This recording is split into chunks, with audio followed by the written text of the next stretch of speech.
Today we're talking to Todd. In 2017, Todd had a heart attack. He also found himself on multiple medications treating conditions like type 2 diabetes and GERD. And we're going to meet Todd in just a moment, but if I could ask you to do me a massive favor first, please smash like and also subscribe. This really helps out the channel, and I am grateful for your support. Let's meet Todd. You said you started carnivore on April 10, is that correct? Yes, it is. Yeah. It's Okay, about cool. 40 days ago.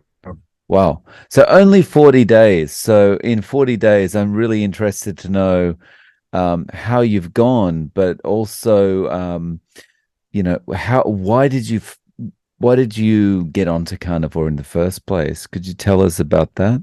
It's a little bit of a long story, but maybe worth hearing for somebody. 2017, I had a heart attack. Uh, Main descending aorta, 99% plugged. Fortunately, it was stentable. And about a year and a half later, I needed another stent in a different artery, but I avoided the heart attack that time. Um, and the first time my weight was up to 267. That's the highest it's ever been. And obviously, this was a big wake up call to be doing something about my weight. Um, and So I tried keto, but I didn't really look into it. I mean, I didn't look into the science of it or whatever. I just started. Uh, I'm physically lazy. It was a good way to lose weight, it seemed like, without having to go to the gym. And it was working. I actually dropped quite a bit of weight. And then I stalled for about 5 weeks, got discouraged, and gave it up. And thought, okay, I'll throw a few carbs back in and then take another run at it. Well, take another run at it never happened. Uh, and I just ballooned right back up. I got up to 250. And there I stayed for a while. Well, to cut to the chase to this particular iteration, um, I just happened on YouTube across a video by Dr. Ken Berry, and the title of it was um, how to start keto. You know, if you're having trouble starting keto, maybe this is why. And the bottom line was you may have to just dial the carbs down to zero. All right, no problem. I did, and weighed myself a couple of 3 days after starting. I was down a pound or two, and that rate continued. Matter of fact, it started to accelerate to almost a pound a day for a while. It's now kind of leveled off more to a pound and a half every couple of 3 days, which is a more sensible rate. But I've got to get this weight off. Type 2 diabetic. I'm not taking medication for blood pressure, but still it's higher than it should be. And there were other issues too. So that was the main impetus for going into it this time. And this time I started watching lots of YouTube videos. I trusted the idea of keto, but I wanted to make sure I wasn't stepping off a cliff into, some sort of black magic or something.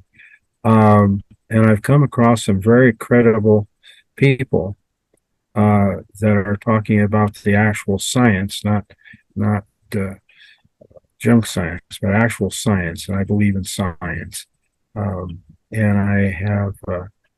100% sold on the idea that this works. Matter of fact, most of the other things that are out there are behind the time. This is what's going on in the body. You had a heart attack in 2017. That must have been pretty scary. I've had problems with panic attacks since I was in my mid-20s.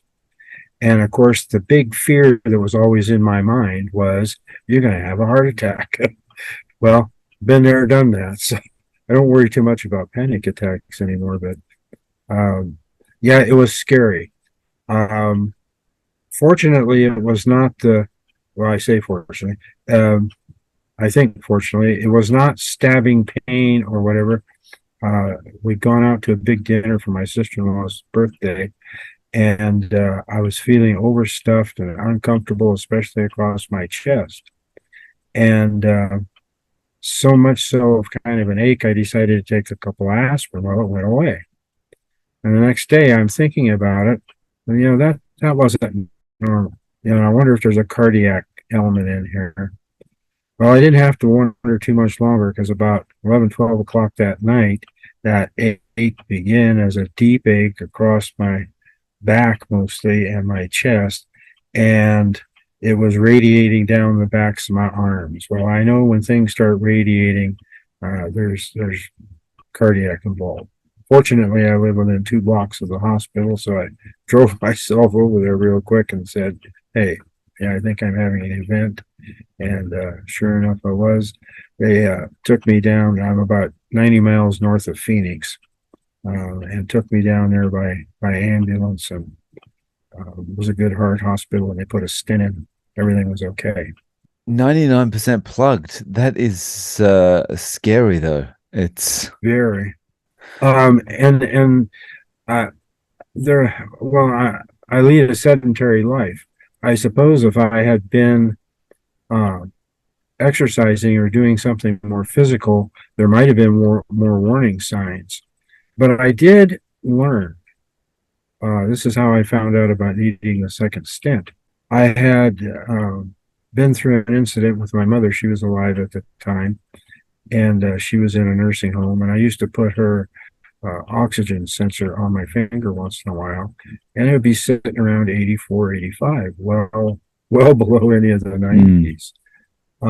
That turns out to be one of my warning signs. And the other thing, which doctor said had no correlation, I'd lay down at night, my head would lay on a pillow, and the room would spin around a couple of times. Anyway, about a year or so after that first stent, my oxygen saturation level was in the 80s, and I was getting that dizzy thing. I went to my cardiologist. He says, "Hey, let's not even mess with it. Let's go look." And sure enough, they found one that was 85%. You were 250 before you got started. Where are you now? I was on the scale day before yesterday, 127.6. Well, forget the 0.6, but basically 127 pounds. Sorry, And 227. yes, I'm sorry. I said 127. Yeah, 227. Yes, to be sure.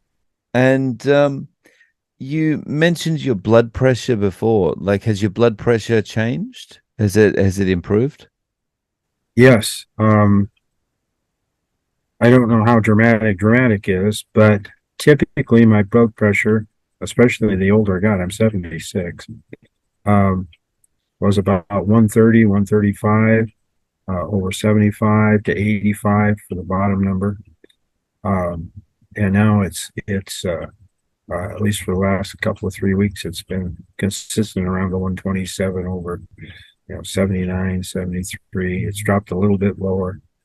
Matter of fact, I went to get some labs done yesterday morning, and in the office it was 126 over 63. So I'm happy with that. Yeah.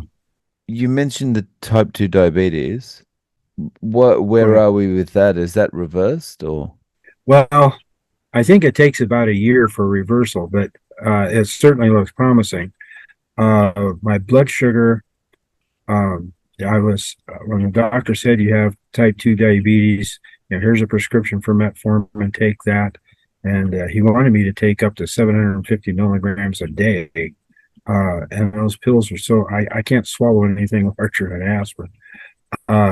Anyway, so I wasn't really taking quite that much, but my blood sugar was always bouncing around 113 to 130, always above 100. And it now cruises consistently in the mid 80s. Oh, wow. So, yeah. Nice. And this is without metformin. Matter of fact, I don't know if I mentioned this in my note to you. When I started my diet, I stopped all my medications. Everything's gone, and I was taking one for blood sugar, the metformin, and I was taking a statin, one for thyroid. When I had the heart attack, they just automatically put me on metoprolol. Oh, and the other thing I was taking was it's similar to omeprazole, Prilosec, for GERD, called Mm. pantoprazole. Anyway, I stopped all those. Not because it's a safe thing to do, but I wanted to establish a baseline. Do I really need to be taking all these medications? Uh, and then, like I said, I went to the doctor yesterday and had the doctor give me a good checkout, draw blood. I don't have the results back yet, but I'm not anticipating any real surprises. And the only one that I might need to continue to take is the levothyroxine for thyroid. Because my Oh. thyroid, like me, is a little lazy. So maybe, I don't know. But I don't think I will ever take statin again. And hopefully I won't need metformin. And so, I mean, I've got a lot of questions about that. So the first question is, did you feel a little bit nervous, kind of just dropping everything? Yes. Okay, so how did you get over But that? I, I'm good at rationalizing. I wouldn't have been a carb addict, and I am. I'm a full blown carb addict. Um, and So a good case of rationalization. I figure with the weight I've got, I'm going to die anyway, and this way at least I've got a chance. So And so how did your doctor react? Or did your doctor, or does your doctor know? yes, yeah, I did not hold anything from her in that respect. Um, I was trying. This is only the second time ever I see the VA Veterans Administration doctor here in Payson where I live, and we're just a little town. I was trying to judge what her nutritional training or particular bend was. She was going to be, anti keto or carnivore, or any of that, or whatever. But she did a pretty good job of hiding whatever biases she might have had. So she's not as chatty as the last doctor was, and I was more comfortable with him in talking about diet. Um, I just might mention too, uh, talking about carb addict. Um, uh, I had seen the male VA doctor up here in the office. He left for unknown reasons. I was sitting in his office and I said, "Yeah, I just decided to pony up to the minute." I said, I can't stop eating. And I'm really concerned. I mean, not only the weight, but I mean, it's okay. I might have some OCD. I don't know, but this is beyond just a normal compulsion. I finished dinner, and before I can get the plate and sink, I'm opening up a family-sized bag of barbecue potato chips, and eating three-quarters of it before I'm done. Um, and You have mentioned a really key phrase in a couple of your other videos about mouth pleasure. What a great term that is, because that's exactly what it is. That craving for that taste, they just can't get enough. I hate to admit this, I've gotten up at 2 o'clock in the morning and driven down to the local China Mart that's open 24 hours just to buy a box of ho-hos or something and come home with a hot cup of coffee and eat practically the whole damn package. So if that's not an addict, I don't know what an addict is. Yeah, I kind of I recognize that behavior in myself as well. Like there's times that, I'll wake up early to go and to because I know I kind of can't sleep very well. I know I've got to do something, like I've got to work on whatever the task is. And I'll find myself going, yeah, but it's going to be so much easier and more comforting if I've also got a hot coffee and a bag of donuts to eat with it, Yeah, yeah, So you find yourself 4 in the morning at the local convenience store or something, it's pretty bad. it is. Yeah. So you've it's been literally less than a month and a half. You've dropped all these medications. How are you feeling? I feel fine. I feel Mm. fine. Um, it's gone through some cycles. I was trouble with diarrhea for quite a little while as my gut changed, and just gone through a little bit of bout of constipation. So yeah, my digestive system is kind of ironing itself out, but it seems to be moving forward. Um, I've had a little achiness in my joints, um, but overall I feel fine. I don't feel like my health is troubling me that way too much. My body's still getting used to stuff.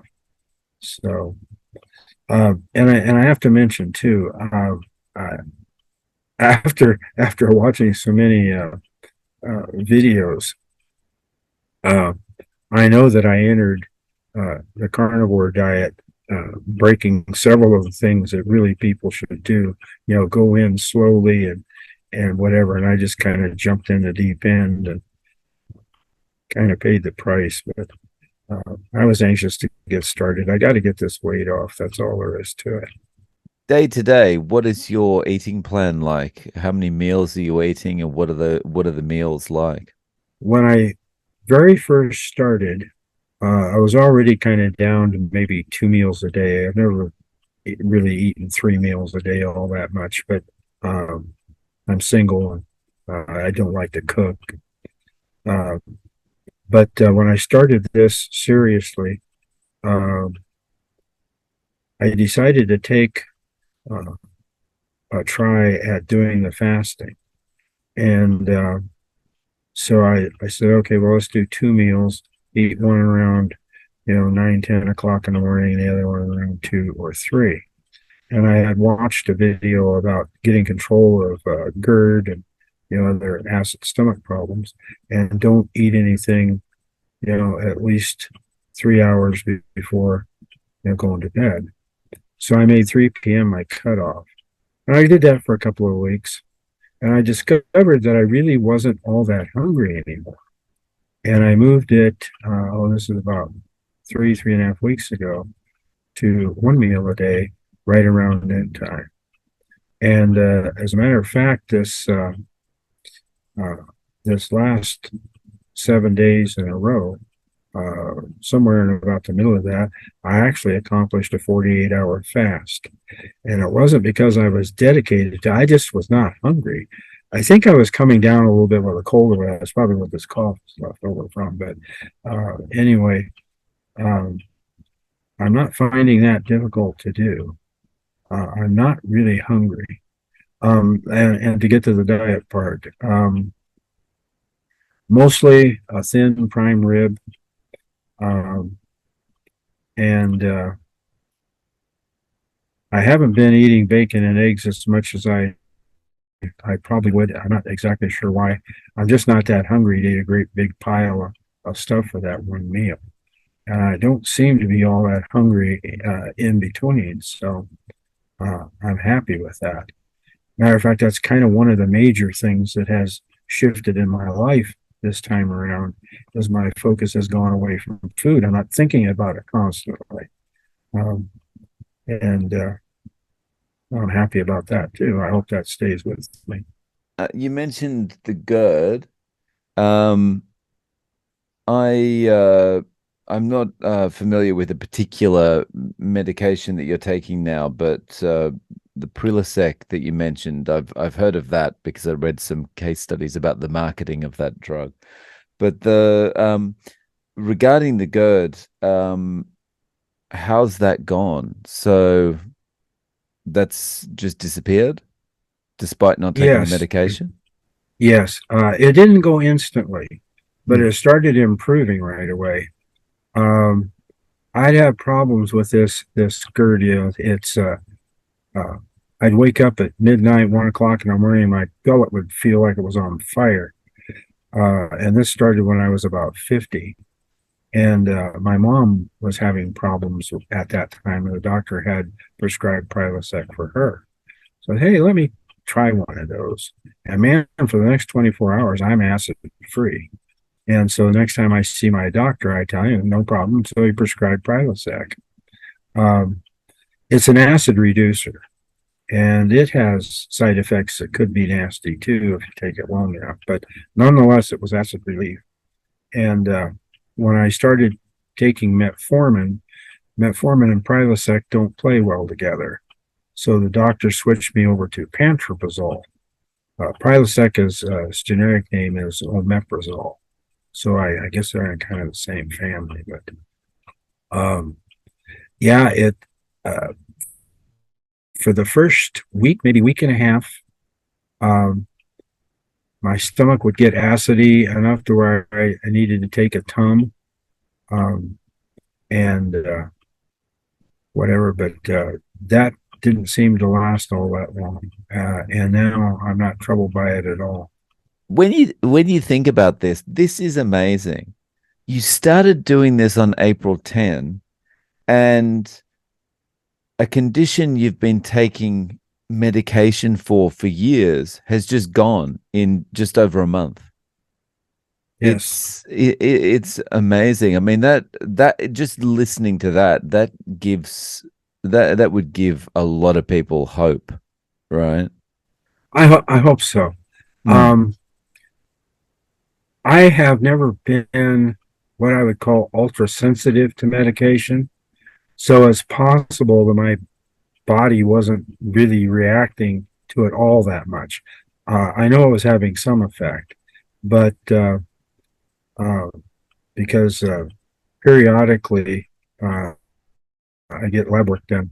Um, some years ago, I had a melanoma on my forehead that metastasized. And so I went through a lot of PET scans and blood work, and they moved the stuff. Everything's okay now, but I get a PET scan, I'll see your ideal complete blood panel, and all my numbers are good. So I won't say that the medication wasn't working. I just don't think now uh, that I need all that medication. I understand more behind what is going on with this uh, systemic and vascular inflammation. That seems to be the root cause of almost all of this, and reduce the inflammation, and most of that stuff goes away. I don't need medication for that. And as far as I have to agree that I'm surprised at myself, especially at my age, because I expected my body not to be quite so responsive. Um, but I'm glad that it is. And but I believe in this. Well, I shouldn't really say I believe in it, because that kind of puts it into the mode of a belief system. And there's a difference between being pro some particular treatment plan, or the science behind it all, and then turning it into some sort of hand waving belief system. And for me, the keto, ketovore, carnivore, all three of those have their place and their merit. Just basically low carb. Um, and for me, it's working. And uh, since I am a carb addict, I am not planning on making any change and going to some sort of higher carb input. It's you've mentioned that yourself. It's like being an alcoholic. The worst thing I could do is go out and get a drink, and there's no sense going out and getting a big jug full of carbs. Yeah, 100%. Um, and so you talked about the blood work. I realize you've only just gone to get the blood work done, but how is your cholesterol, and how is the discussion with your doctor around cholesterol generally? um, I don't have any data on the cholesterol. Um, I mean, as far as giving you any numbers, Mm.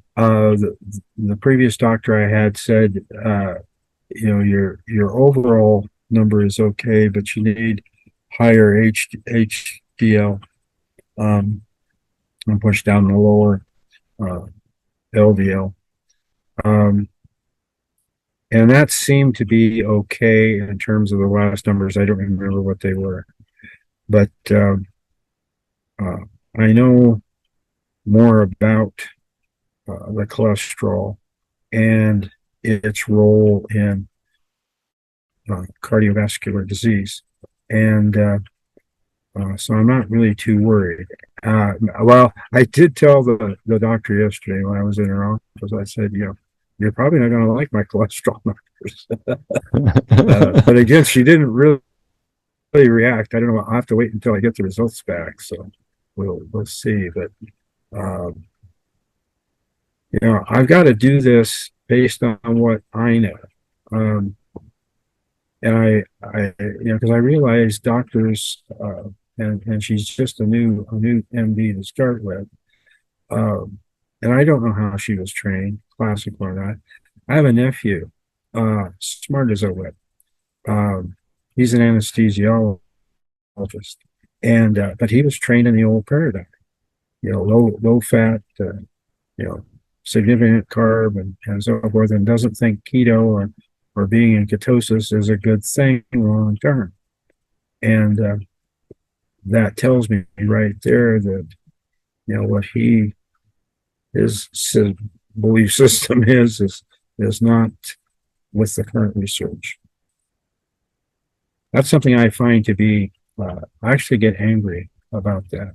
How much we as a population on the planet, even, but certainly here in the U.S., how much we have been lied to, uh, especially by the nutrition experts in our government that are setting the standards.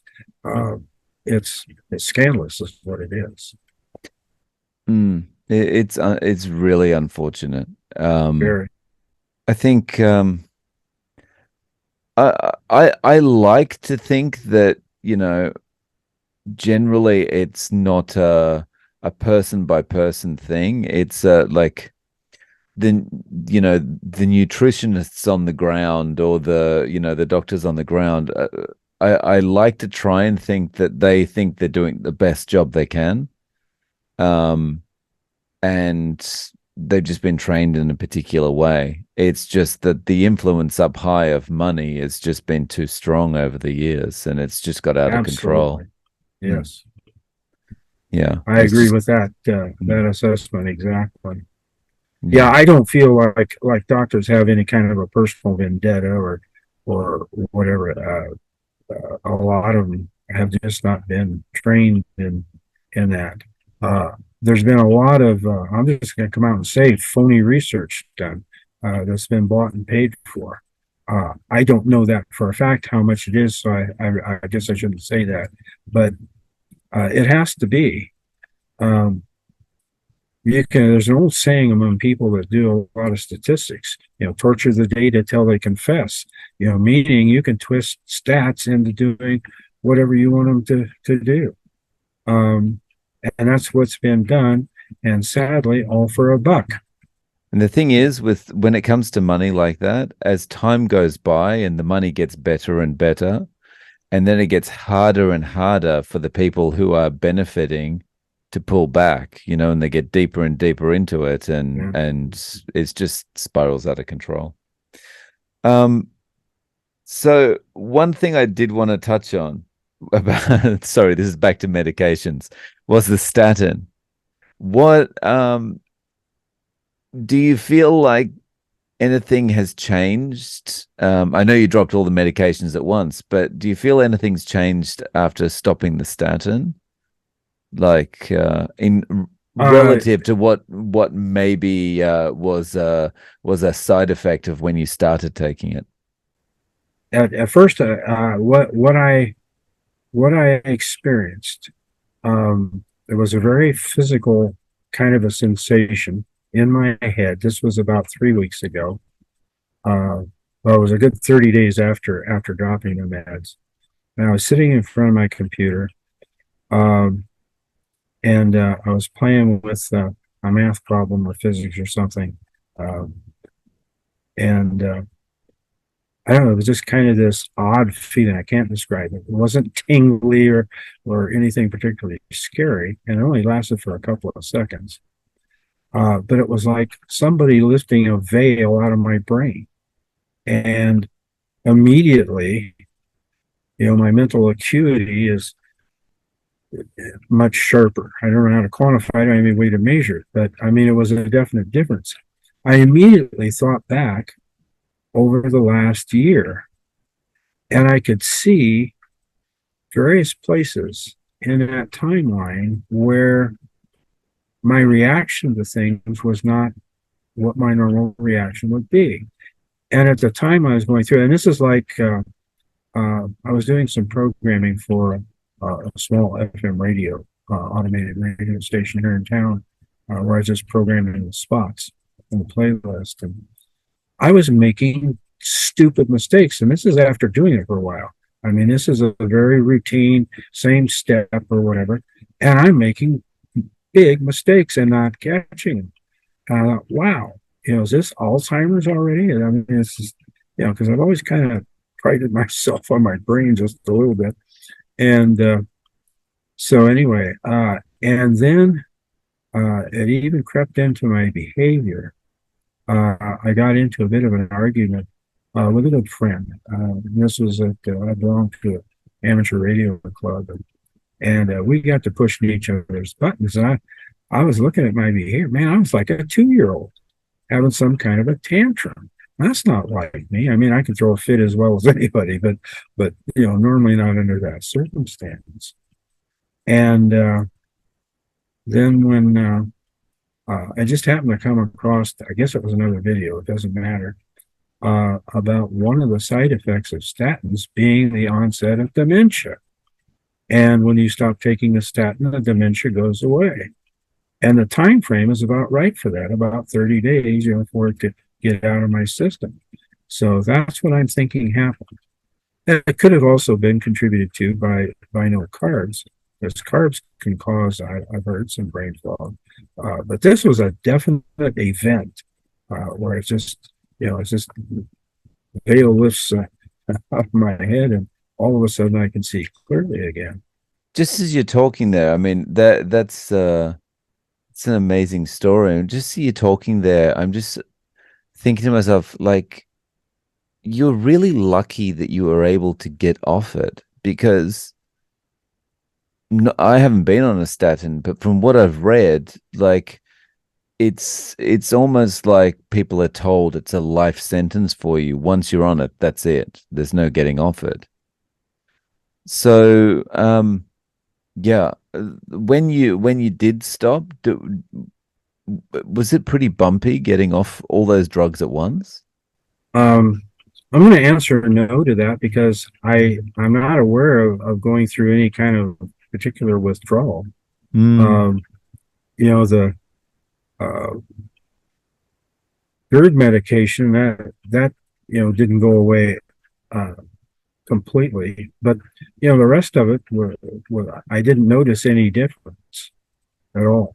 And I have no idea though what my cholesterol is, so maybe that's why they think it's a death sentence, because you get LDLs are up through the roof or whatever. But I do worry about one thing, and I've not had a definitive answer to this, and that is, okay, here I am. I've been abusing this body for a great number of years, and I've stopped, the idiotic diet I was on, cold turkey, and jumped directly into a carnivore where there's a lot of fat and protein and so forth. And my body hasn't adjusted to all this. I mean, it takes more than, a couple of months for the body to adjust to all of that. So I sort of suspect that there might be a risk, because there's more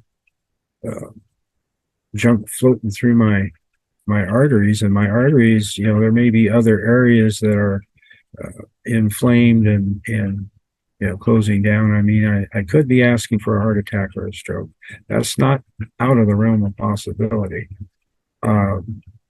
I don't feel like that's there, but I don't know that you can feel that in the first place. So I'm willing to take the risk. If I don't do this, I'm dead anyway. So this way, at least I've got a chance. I probably could have gotten, if I had it to do over again, I would enter more slowly, and I would start the medical supervision first. That's what's recommended. And I certainly support that. I think I was a bit foolish just jumping in, but that's part of my OCD, I guess. So, yeah. So sometimes, for some some situations where you have a lot of addictive behavior, like for carbs and all that kind of thing. Sometimes it's just a case of you got to rip the band-aid off, right? Yeah, You yeah, can't go yeah. piecemeal. Yeah. But yeah, I understand, it's pretty rough transition when you're not transitioning, when you just go, potato chips one day, fatty steak the next. Um, so on that point, if someone's talking to you, you're talking to a friend now and they say, I want to give this a go, I want to try this out, what would you say to them? What would your advice be? I would certainly recommend it. Number one, I would tell them that I recommend doing it, at least starting with keto. Um, depending on what their circumstances is, talk to your doctor, whatever, but get started on it. And then do some homework. I didn't do that the first time through. Now I understand what's going on with it, and that has become my key motivation. I know this to be a true situation now. This is not some um, uh, here again, gone again fad. This is the genuine article. But do your homework on it. Let that be part of your motivation.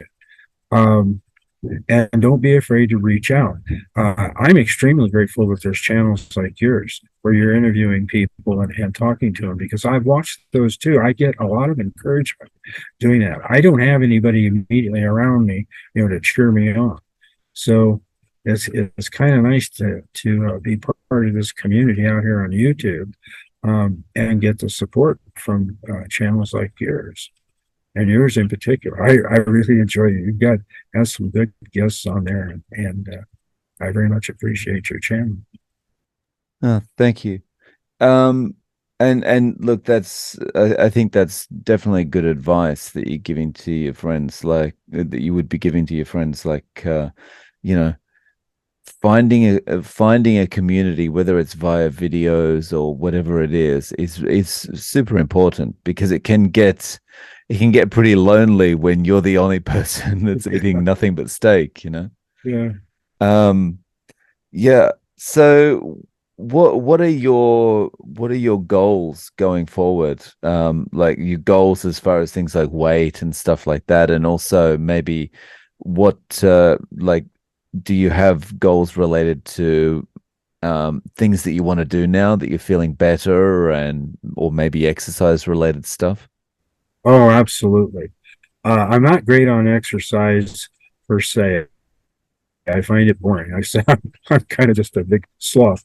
But no, I now feel more inclined to get out and go for a walk. Uh, because I spend way too many hours sitting in front of my computer. Um, and uh, and certainly exercise is necessary. You need to keep pushing the blood through the arteries and so forth. Long term and weight. Yeah, I think in one of the videos somebody said, well, you shouldn't come to carnivore or keto or any of those with the idea of, the primary reason being weight loss. I don't think I agree with that totally, but I know what they're talking about.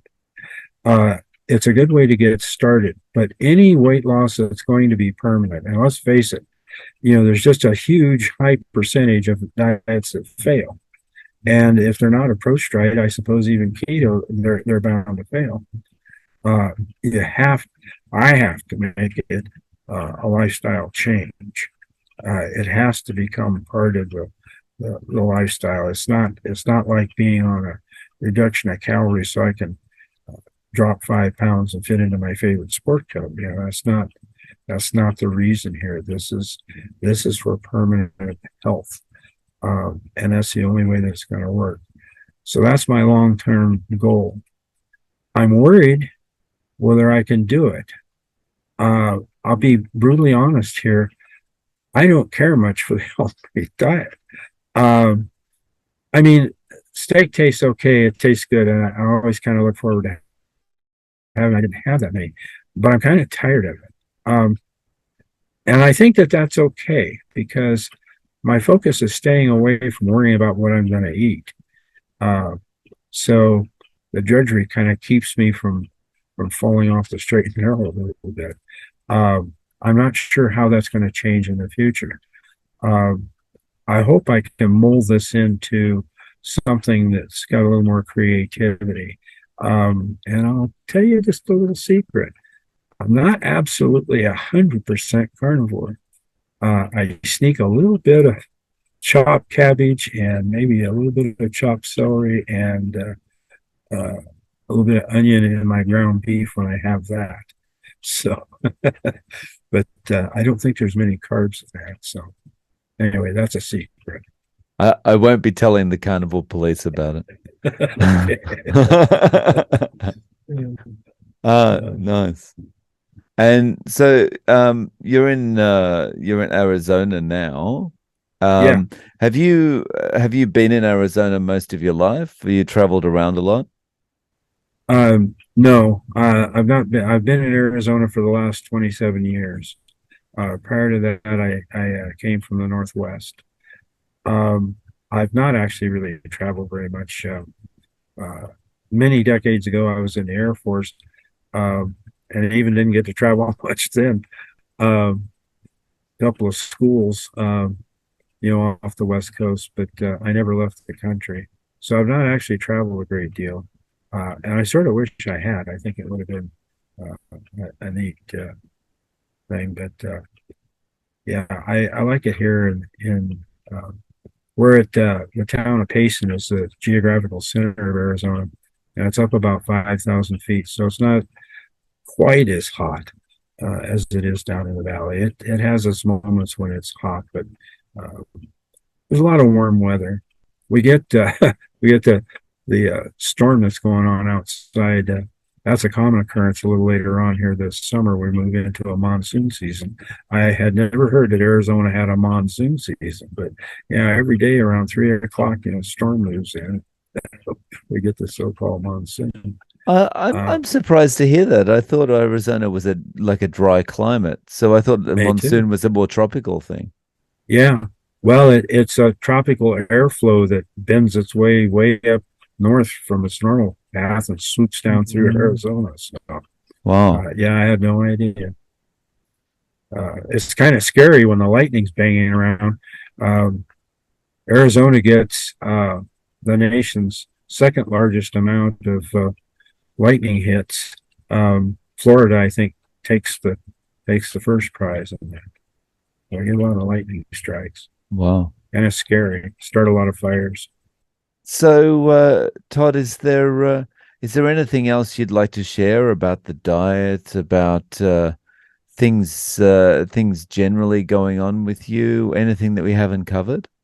I think one item, Hmm. I've talked about the science, and if people view, uh, the YouTube videos out there by credible doctors and so forth, they're going to come across the Dr. Canberry, for example, always posts links to the papers, and you can read them yourself if you want. Um, and I have enough background, not the medical jargon, but I understand math and the rest of it. I can kind of weed my way through some of it. I want to make sure that they're legitimate studies.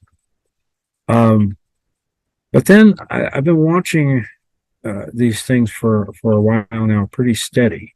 Um, and I've come up with I won't take originality for this, but I think it's a way to explain what's going on with the body. People that are sitting on the fence between, okay, do I need some kind of a well-balanced, meaning lots of plants and lots of animals and low fat and all that? What is this all about? Um, my way of explaining it without science being the main thing is just to go back, say about 4000 BC, the dawn of civilization, where the hunter-gatherer groups were starting to get together and make cities, and this was going on in Mesopotamia, for example, creating writing and so forth. Before that, maybe 200 or 300 years before that, what were these people eating? Now, they're not genetically dissimilar from you and me today. There was not a great abundance of carbohydrates. They were not carb burning people. And our body is not a carb burning body. That's not what it's designed to do. Totally. We do have a need for carbs.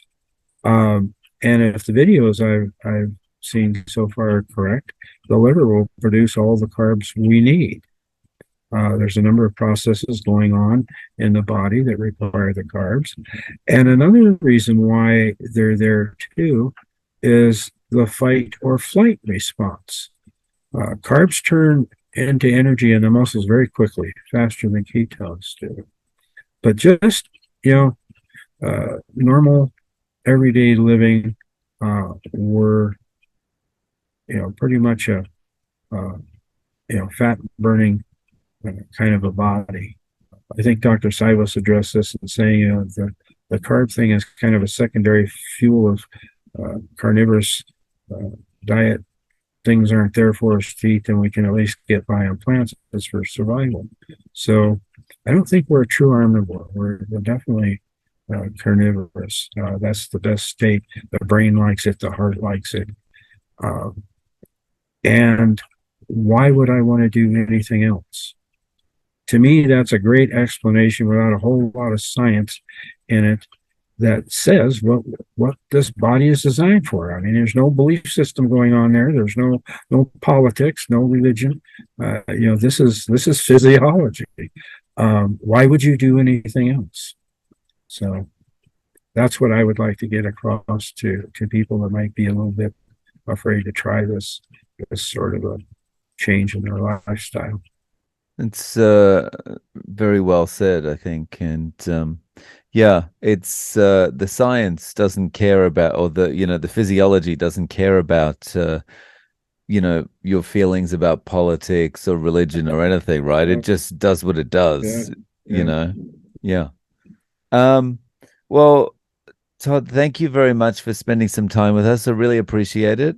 And I wish you all the best. And maybe in a month or so, maybe you'd want to come back on and give us an update on how you're going with things. Oh, sure, absolutely. And thank you so much for asking me this. I feel really quite an honor. You have such a great channel, and to now be a part of it.